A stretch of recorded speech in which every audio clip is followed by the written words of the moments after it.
Дунд хугацаанд төсвийн зардал бараг 40 их 80 төгрөг болох юм байна.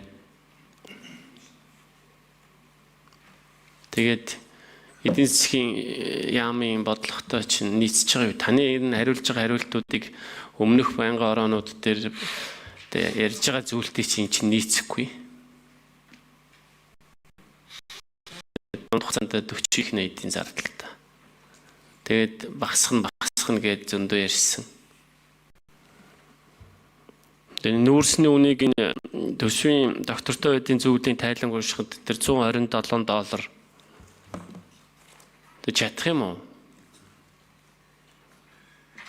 Тэг өнөөдөр яг бодиттой дундаж юу хэд байгаа юм?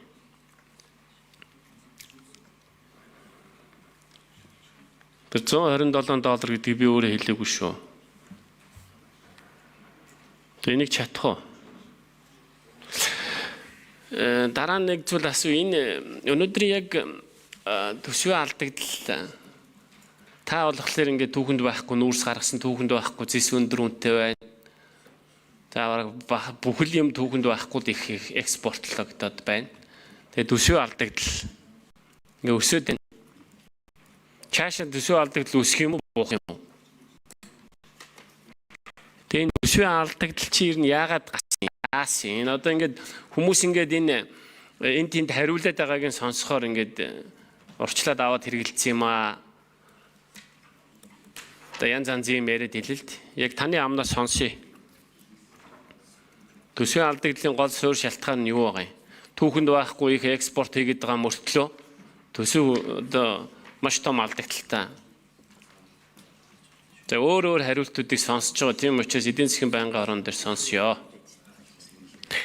Тэгээ энэ хэрэглээний үнийн индекс би жил болгон ярьд юм л та, энэ худлаа аргачлалтай худлаа тоо гэдэг. Тэгээ хариулж байгаа хүмүүс нь одоо хэрэглээний тэр саксны бараа мараа гэдэг. Одоо энэ саксны бараа чинь бүр тоймгүй үнэтэй болцсон биз дээ. Одоо мах сүү гурил будаа. Тэгээ энэ хэрэглээний үнийн индексийн ард өсөлтийн төвшин за тэгж нэрлэдэг болсон юм байна. Тэр 7%, 6%, 5%. Тэгээд нодлон уржнан ер нь бүх цаг үед л бодиттой болгооч, аргачлалаа өөрчлөөч. Тэгээд худлаа тоо яриулаад худлаа юм яриадах юм аа. За тэгээд хариултаа аваад тодруулъя. Хоёр сайд хариулъя. Нүүрс 127 гэдэг бол нөгөө тэнцвэржүүлсэн үн. Хуулиар тусгаалаа заагаад өгсөн. Сүүлийн 20 жилийн үний дунджийг барайл гэж. Манай нүүрс чинь нөгөө $300 авч ирсэн үеийн хөндөр төвшин татаад доошоо буухтаа бид нар $20-30 хүрж ирсэн. Энэ хоёрын хооронд нүүрсний салбарын савлт явцсан. Тэгээд дундаж гарахаар 127 байгаа. За одоогийн үн бол яг энэ зах зээлийн эрэлтэндээ нийцээд ашигт ажиллагаагаа хангаад явж байна. Экспорт сайн байна. Нодлонгийн мөн үеэс $2.2 тэрбум илүү экспорт үнэн дүнгээрч тэр бид хэмжээгээрч тэр хийчихэд байна. Тэгэхээр төсвийн алдагдлын гол учир шалтгаан бидэрт урсгал зардлаар нэмсэн асуудал байна л да. Цалин дэвтгэрийн нэмэгдлийг огцом хийжлээ. Тэгэхээр одоо бид нар 27 оны тухайд ярьж байна. 4 их 80 төгрөгийн тооцоолоогүй шин зардал нэмэгдчихэд байдаг.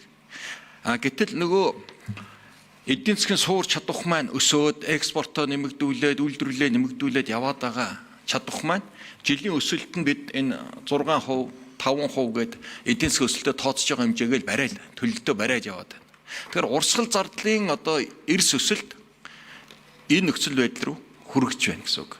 За нөгөө талаас хэрэглээний үн инфляцийг тооцдог аргачлал бас л хуулиар заасан. Саксны 430 барааны хүрээнд гарч байгаа үн дотор хүнсний барааны одоо бүлэг үнийн өсөлт өндөр. Нэг онцлог байгаа. Дотоодоос зохицуулж болох боломжтой мах, ногоо, гурил будаа, гурилан бүтээгдэхүүний үнийн өсөлт өндөр гараад байгаа. Инфляцийн 10.5% өсөлтийн бараг 3.7% дангаараа махны өсөлт гарч иж байгаа. Тэгэхээр бид нар мах илтгэл зохион байгуулалтын алдаа гарсан тодорхой байгаа. Нийлүүлэлтэн дээр жоох алдаа гарсан тодорхой байгаа. За энийг ингээд хүнсний тухай хуулиар уулна орон нутаг аймаг нийслэл зохион байгуулад төсөвтөө суулгаад хийгээ явж ирсэн. Өнгөрсөн хугацаанд сүүлийн 3 жил ийм айхтар өсөлт, ийм зохицуултын алдаа гараагүй л явж ирсэн ажил байхгүй. Тэгээд засгийн газар өөрөөр оролцоо зохион байгуулалтын арга хэмжээг авч нийлүүлэлтийг нэмэгдүүлэх, засгийн газар хянан шалгах, эрхээ хэрэгжүүлэх ийм ажлууд хийгдэж байна. Тэгэхээр эдийн засгийн суур өсөлт маань тасралтгүй зорилтынхоо төвшөнд 5-8% дотор л Монгол улсын эдийн засгийн тасралтгүй өсөөл байна. Бид урсгал зардал гэдэг дээрээ л жоохон анхаарч өгөөч л гэдэг. Урсгал зардлын огцом нэмэлт маань өөрөө нөгөө эдийн засгаа дэмжих, хөрөнгө оруулалт хийх, том хөгжлийн төсөл хөтөлбөр хийх тэр боломжоо хязгаарлаад л ийм байдал руу орж ирж байгаа байдал нь 27 онд бол их өндөр түвшинд гарч ирээд байна. Тэгэхээр энэ л асуудал үүсэж байна. Тэгээ ер нь нүүрсний одоогийн зах зээл тодруулах уу? За, гүйцээж хариулъя. Гişүүдээ энэ нүүрсний одооны зах зээлийн үн 27 оны бодлого өдрөө яриад хэрэггүй байх гэж бодож байна. Ер нь нүүрсний зах зээл идэвхтэй байна, боломжийн байна. Манайх энэ үнийн болон нийлүүлэлтийн бодлогоо нэлээд дотроо хар ярьцны бодлого авч явах ёстой. Тэрнээс өнөөдөр эдээр өгөн, тэдээр өгөн гэж ил зарлаад тэрийг нэг төслөөд хэрэггүй байх. Яг зах зээлийнхаа 20 жилийнхаа юм харж байна. Ирэх 3 жилийн дэлхийн одоо үнэлгээний судалгааны байгууллагууд ерөнхий тэндээс гарч байна. Манай таамаглал дээр ойролцоо байна. Тэгэхээр ирэх 3 жил нүүрсэн салбар эвтэйхэн байна. Бие хэмжээг нэг айхтар нэмэхгүй байр суурь байна. Нөгөө талдаа зах зээл чинь бас ёроолгүй зүйл биш. Тодорхой хэмжээнд бид нар бариад, тодорхой хэмжээнд аль болох үнэтэй, баяжуулсан, нэмүүртэг шингээсэн экспортол илүү анхаарал явъя л гэсэн юм. Маягаар.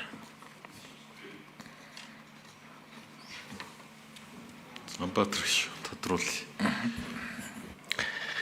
Тэгээ асуулт маш стайхан зүйлээ асууж байгаа шүү. Тэгээ хариулахдаа наад нэг тийм заасан маасан юм аа жоохон багсгаараа. Та ер нь нэг тийм яг нэг эдийн засгийн сайд шиг биш, нэг тийм батлан хамгаалтын сайд шиг хариулцаар байгаа гэж сурцсан. Наадхаа жоохон багсгаж наад эдийн засгийн байдалтай ярьж сурахгүй бол нэг геополитик ярьдаг хүний амаар л ирсэн. Ингээл тэгэхээр наадхыг би маш одоо юу асуусан шүү. Тэгээ наад за яг тэр нүүрсний үн мөнийг ойлголоо. Би одоо өөрөө сайд байсан хүний хувьд бол одоо ойлгож байна. За тэрийг нь тойрё. На хэрэглээний үнийн индекс чинь одоо зөв гаргамаар байна шүү дээ. Аргачлалаа зөв болгомоор байна. Эдийн засгийн хөгжлийн амал мэднэ шүү дээ. Ингээр сайдаа. Тэгээд ингээд дандаа худлаатай ярина. Тэгээд тэр тоогоо ярихлаа дандаа ингээд тойроод өөр хариулна. Яг таны ярианаас авчгаар хариулт байхгүй шүү. Тэгэхээр хэрэглээний үнийн индексийг зөв болгох хэрэгтэй. Би дуусаагүй 58 секунд дутуу баг шүү. Тэгээд төсвийн алдагдал чинь яг яатсан гэлээ. Яг одоо яагаад төсвийн алдагдал чинь ийм их байгаа юм бэ? Та одоо яг тодорхой хэлж яасан юм? Юунаас шалтгаалсан юм? Өмнөх сайднараас шалтгаалсан юм уу? Өмнөх засгийн газрын буруу бодлогоос шалтгаалсан юм уу? Тэгээд би энэ байнгын орон даргаыг хариулж байгааг бас сонссон юм. Коридорт энэ сэтгүүлч нарын асуултанд хариулж байгааг. Таны бас энэ тэнд хариулж хариултуудыг сонссон. Тэгэд төсвийн алдагдал чинь цаашаа үргэлжлээд нэмэгдэх юм уу? Эсвэл одоо буух юм уу? Та одоо над экспортороо наатахаа нөхөд явчих чадах юм уу? За ингээд минут дуусчлаа л та. Инхээр сайд хариулъя. 1.5% алдагдaltaй төлж байгаа. Алдагдал гэдэг маань өөрөө муу зүйл биш шүү дээ. Эдийн засгаа дэмжсэн мөчлөг сөрсөн бодлогын хүрээнд бид алдагдлаа нэмж. Тэр алдагдлын хэмжээгээр гадаа зээлийн ашиглалтаа сайжруулж байгаа зүйл. За эдийн засаг төсөв ашигтай орлого сайтай эдийн засаг идэвхтэй үед бол төсвийг алдагдлгүй батлаад хуримтлал үүсгээд эдийн засаг халахаас сэргийлээд ингэ явдаг. Одоо бол ялангуяа эдийн засгийн гол суур болсон худалдаа үйлчлэгээний салбарт 40 гаруй хувийг эзэлж байгаа салбарт бодлогын дэмжлэг хэрэгтэй. Энэ бодлогын дэмжлэг маань энэ алдагдал буюу гадаа зээлийн ашиглалт төсвийн алдагдал хоёроор дамжиж нөлөөлнө гэж ингэж тооцож байгаа зүйл.